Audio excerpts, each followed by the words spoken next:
យើងទៅមើលចំណុចមួយទៀតអំពីភាពខុសគ្នារវាង present perfect ហើយនិង past simple តែកាលណាយើងសិក្សាអំពី present perfect យើងអត់ដែរចោលទេគឺ past simple ពីរហ្នឹងគឺមានអត្ថន័យស្រដៀងគ្នាដែលអ្នកសិក្សាមួយចំនួនតែងតែយល់ច្រឡំប៉ុន្តែមុននឹងយើងចូលទៅនិយាយពីភាពខុសគ្នាយើងទៅមើលទម្រង់របស់ការទាំងពីរហ្នឹងសិនដល់យើងចាប់ផ្ដើមពី present perfect អញ្ចឹងឲ្យតែយើងឃើញពាក្យថា perfect គឺយើងនឹកឃើញទៅដល់ verb 3ហើយតែកាលណាមាន verb 3ត្រូវតែមាន have ឬក៏ has ដែល have ឬក៏ has នេះគឺស្ថិតនៅក្នុងទម្រង់ present វានៅតែជា have ឬក៏ has ចឹងយើងទម្រង់ស្របរបស់ការ present perfect គឺ subject plus have ឬក៏ has plus verb 3 plus the object. For example, I have just played football. ខ្ញុំទើបតែបានលេងបាល់ទាត់ទម្រង់ negative គឺយើងដាក់ not ដោយ have ឬក៏ has អាចតោងជាមួយ not បានអញ្ចឹងយើងទៅជា subject plus have ឬក៏ has plus not plus verb 3 plus the object. For example, I have not played football yet. ខ្ញុំអត់ទាន់បានលេងបាល់ទាត់នៅឡើយទេទម្រង់ question គឺយើងដាក់ WH word ដោយលើក have ឬក៏ has មកខាងមុខ subject អញ្ចឹងវាទៅជា WH word plus have ឬក៏ has plus subject plus verb 3 plus the object. For example, where have you played football so far? តើអ្នកបានលេងបាល់ទាត់នៅឯណាមុននេះចំណែកឯ past simple អញ្ចឹងឲ្យតែឃើញ past គឺត្រូវតែនឹកឃើញទៅដល់ verb 2ទម្រង់ស្តង់ដាររបស់ការ past simple គឺ subject plus verb 2 plus object. Okay, for example, I played football yesterday. ទម្រង់ negative គឺយើងប្រើ not ដូច្នេះយើងត្រូវតែប្រើ auxiliary verb ដើម្បីមកតោងជាមួយ not គឺ do ឬក៏ does ដោយសារតែ do ឬក៏ does ស្ថិតនៅក្នុងកាល present អញ្ចឹងយើងបំលែងវាមកជាការ past វាទៅជា did អញ្ចឹងវាបាន subject plus did plus not ហើយ verb របស់យើងមកស្ថិតនៅក្នុងទម្រង់ verb 1 វិញ plus verb 1 plus object. For example, I didn't play football yesterday. ខ្ញុំអត់បានលេងបាល់ទាត់ទេកាលពីម្សិលមិញទម្រង់ question គឺយើងដាក់ WH word ហើយលើក did មកខាងមុខ subject វាទៅជា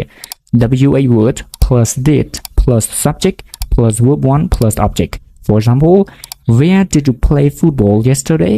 តើអ្នកបានលេងបាល់ទាត់នៅឯណាកាលពីម្សិលមិញអញ្ចឹងថ្ងៃនេះយើងមកលម្អិតថាការទាំងពីរនឹងខុសគ្នាត្រង់ចំណុចណាខ្លះគឺ unfinished time ហើយនិង finished time. Unfinished time មានន័យថាពេលវេលាដែលអត់ទាន់បញ្ចប់ finished time ជាពេលវេលាដែលបានបញ្ចប់អញ្ចឹងបើវាជា unfinished time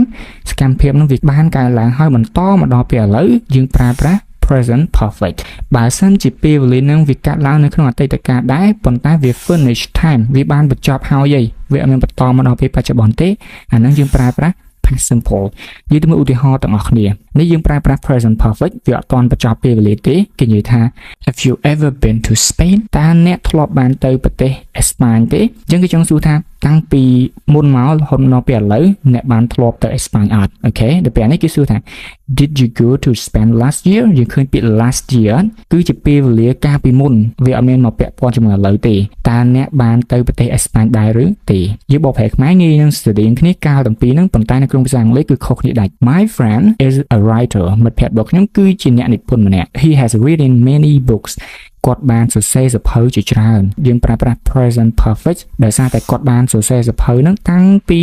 អតីតកាលរហូតដល់ពេលឥឡូវក៏គាត់នៅតែសរសេរសៀវភៅដែរអូខេដល់ពេលនេះគេថា Shakespeare wrote many plays and poems Shakespeare គាត់បានសរសេរចង្វាក់តន្ត្រីហើយនិងកំណាព្យជាច្រើនអញ្ចឹងមានន័យថាគាត់បានសរសេរអ្វីដែលគាត់បានធ្វើនោះពីអតីតកាលមកដល់ពេលឥឡូវមិនដឹងថាគាត់នៅសរសេរទៀតឬក៏អត់ទេវាអត់បញ្ជាក់តើទៅមួយពេលបច្ចុប្បន្នទេមួយទៀត Sam hasn't phoned me yet អញ្ចឹង Sam អត់បានទេមកខ្ញុំទេគឺចង់និយាយថា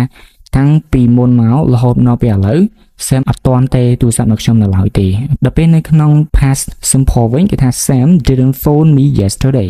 អញ្ចឹងកាលពីម្សិលមិញគាត់អត់បានទេមកខ្ញុំទេប៉ុន្តែថ្ងៃហ្នឹងមិនដឹងថាទេឬក៏អត់វាអត់ពាក់ព័ន្ធនឹងថ្ងៃហ្នឹងជាទូទៅវាមានពេលវេលាជាក់លាក់គេប្រាប់ថា yesterday last year អីចឹងទៅតោះមួយទៀត we live in Singapore for 6 yearsពួកយើងបានរស់នៅក្នុងប្រទេសសិង្ហបុរីអស់រយៈពេល6ឆ្នាំគេប្រើប្រាស់ present perfect ចឹងមានន័យថាគាត់បានរស់នៅអស់រយៈពេល6ឆ្នាំមកដល់ពេលឥឡូវក៏គាត់នៅតែរស់នៅនឹងដែរដល់ពេលយើងប្រើប្រាស់ past simple វិញ we live in Glasgow for 6 years but now we live in Singapore អូខេឃើញអត់នៅពេលដែលយើងប្រើ past simple គឺជាអ្វីដែលយើងធ្លាប់បានរស់នៅក្នុងអតីតកាលរបស់យើងពួកយើងបានរស់នៅក្នុង Glasgow អស់រយៈពេល6ឆ្នាំ ប៉ុន្តែមកដល់ពេលឥឡូវមិនដឹងថាយើងរស់នៅនឹងទៀតឬក៏អត់ទេហើយនេះគេបញ្ជាក់ថា but now we live in Singapore ប៉ុន្តែឥឡូវយើងរស់នៅក្នុងប្រទេសសិង្ហបុរីវិញអូខេអញ្ចឹងខុសគ្នាកន្លែងនេះអញ្ចឹងដើម្បីទៅយល់អំពីវេយ្យាករណ៍ទាំងអស់ហ្នឹងយើងចាំបាច់ត្រូវតែយល់អំពីវេយ្យាករណ៍មួយគឺ indicative ឬក៏ជាការទាំង12ហ្នឹងឯងដូច្នេះហើយបានជាយើងបង្កើតនៅវគ្គសិក្សាមួយយើងឲ្យឈ្មោះថា Vidya's